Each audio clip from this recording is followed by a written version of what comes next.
5 হাত লম্বা 4 হাত চওড়া সেলে ফাঁসির দণ্ডপ্রাপ্তদের সঙ্গে আমাকে রাখা হয়েছে।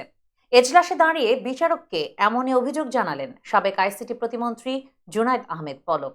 সোমবার বৈষম্য বিরোধী ছাত্র আন্দোলনের সময় রাজধানীর শাহবাগ এলাকায় রিয়াজুল নামে এক ব্যক্তি নিহতের মামলায় সাবেক ডাক, টেলিযোগাযোগ ও তথ্য প্রযুক্তি প্রতিমন্ত্রী জুনায়েদ আহমেদ পলককে গ্রেফতার দেখানো হয়।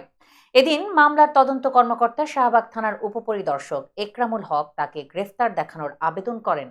শুনানির জন্য আদালতে হাজির করা হয় পলককে। এ সময় পলক আদালতের উদ্দেশ্যে কিছু বলতে চান।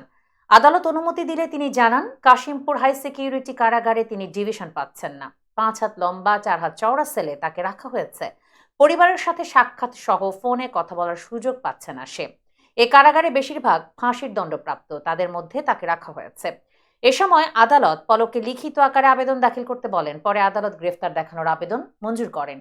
এরপর তাকে কারাগারে পাঠানো হয়।